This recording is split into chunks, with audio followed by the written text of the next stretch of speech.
to HeartTalk, the Global Influencer podcast series for women. This is Senela, the founder and CEO of Women Empowered Global. HeartTalk is our platform designed to bring you wisdom, inspiration, and life-changing stories of some of the most influential leaders around the world who are driving change, transforming business, and making an impact at a global level. And with me today on this episode of the HeartTalk podcast is Dr. Neslyn Watson-Druée. Welcome to the podcast, Dr. Neslyn. Beautiful to be with you. Hello. A big hello to you.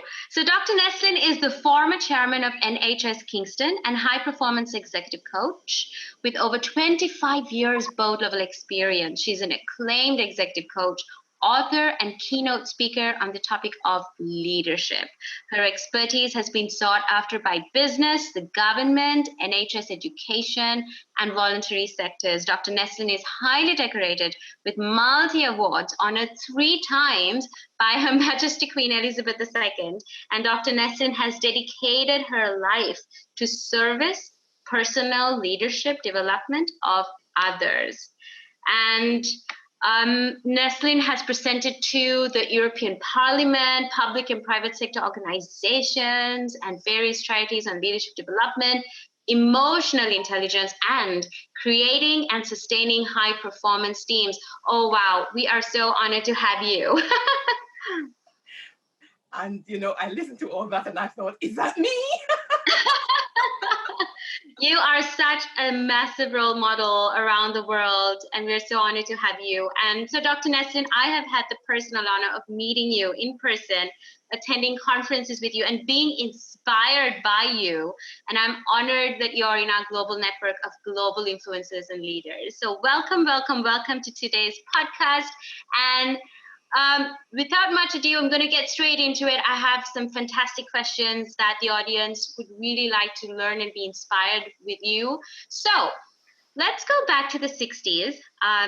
You're from Jamaica, left Jamaica at age 19 to explore and experience England with the intention of returning to Jamaica, but you pursued England and became so successful.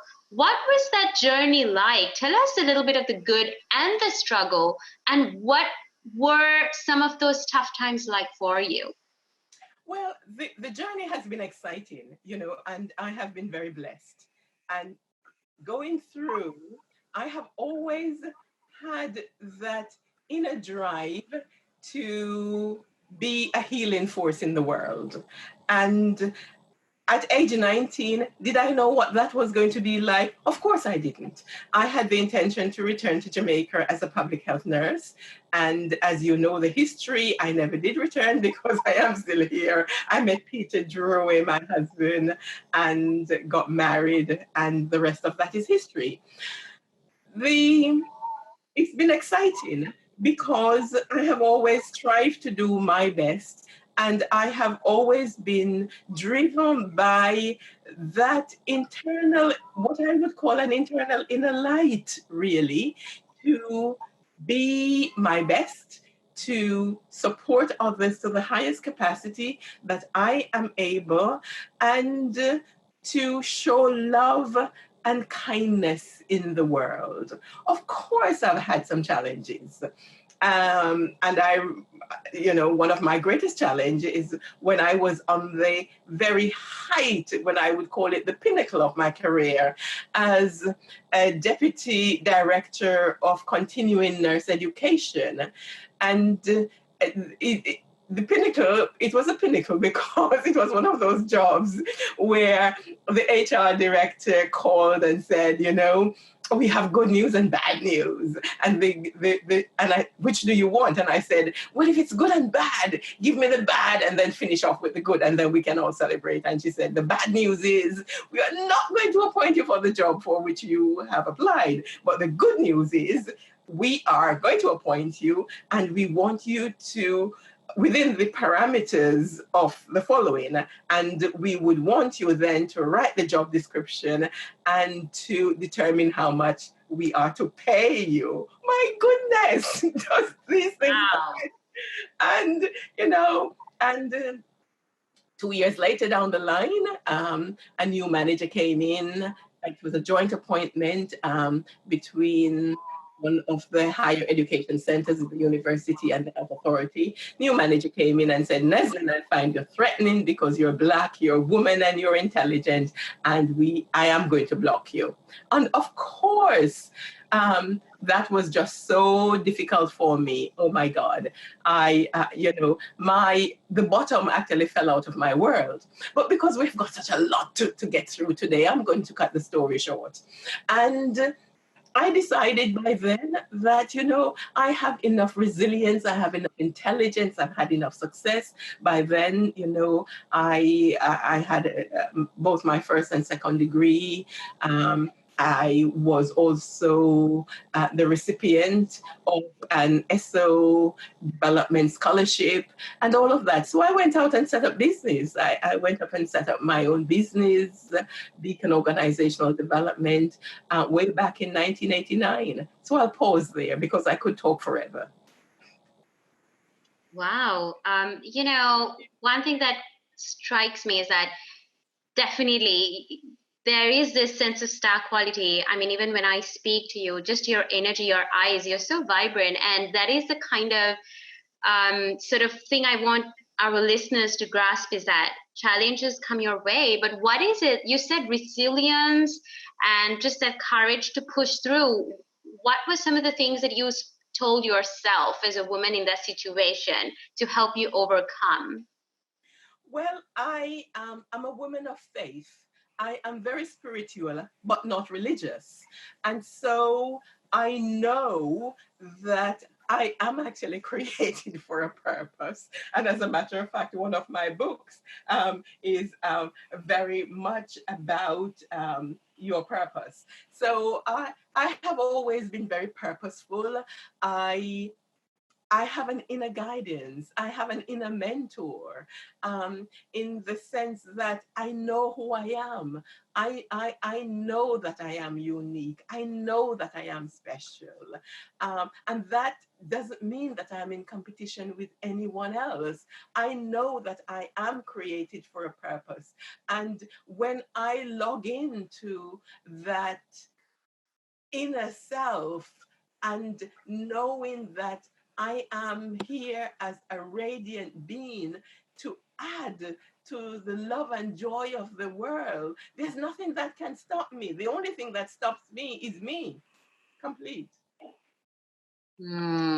I hear you. Dr. Neslyn, as the chairman of NHS Kingston, you managed to turn around a £21.5 million deficit in just 2 years and finish with a surplus of £5 million. Oh, wow. You were awarded the MBE for Nursing Leadership and the CBE for Health Service Innovation. So, Dr. Neslyn, simply wow. And what was going through your mind during this time to persist and keep moving forward to achieve these remarkable outcomes during your leadership? Because you're a very strong woman. And what I'm curious to know is it that you perceive challenges a certain way? What advice can you give to women who find themselves in an overwhelming situation? Well, again, you and I know that all leadership comes from within. Did I know how I was going to do that at the beginning? Absolutely not. I had no idea how I was going to do that. But I also knew that the issues that created the problem and were not the same line of thought that was actually going to solve it. And of course, for confidential reasons, there are some things that I won't go into, but just get the picture that I decided that I then needed to create a new board. And I actually had to have agreement at the very highest level at the house to do that, because what I wanted to do and what I did do was to clear the whole board. Now that didn't happen before, because the question was, where is going to be the memory of the organization? So I cleared the whole board, new chief executive, completely new directors, new non-executive directors. And in the choice of putting the non-executive team together, I really used my intelligence as a business psychologist to get the right team. And so I knew I was going to be doing things that, could be challenging and could be legally pushing the boundaries. And so I ensured that I had a top lawyer on the team of non-executive directors. I ensured that I had a non-executive director um, who had been successful in quite a large turnaround in one of the aviation industry. And so I had the accountant, I had um, the lawyer, and I was very clear that we were going to do this in 2 years. The chief executive had also been a performance management um, person. And so, there were things that we needed to do. But when I said to them that we will do this in 2 years, they said it couldn't be done. And I said, well, it can be done, and it is about having that faith. And I asked the non-executive directors to actually work with me to draw up the dashboard that actually show us where we would be within certain points. And so I kept a very, very keen eye on managing a dashboard. And I had faith in the team. I I encouraged people. I talked to the community. I talked to all the stakeholders to understand what the issues were, and worked with the doctors, the general practitioners, and they were key in supporting me to have that turnaround. So it's about, I suppose, summarizing it is about getting the right team together, knowing what you want, valuing the team. Like any change management, you've got to really um, ensure that people know the reason for the change and the benefits, and just get on with it. Complete. That leads me on to my next question. Building on that, Dr. Neslyn, having worked with government and other big corporations, even BBC, and having coached and mentored so many men and women for high performance and leadership, what do you think are some of the most important high performance habits to be a successful leader? Because just what you shared just a couple of minutes ago, how you overcame, how you positioned with using very sharp strategic insight and attributes as a leader in your leadership. Can you tell us, for our listeners, what are some of those high performance habits to be that successful? Well, I would like to say, first and foremost, be emotionally intelligent. That means, being internally aware within yourself around your values, um, what you stand for, what you will not stand for, being externally aware in terms of your stakeholders and what you actually want to achieve.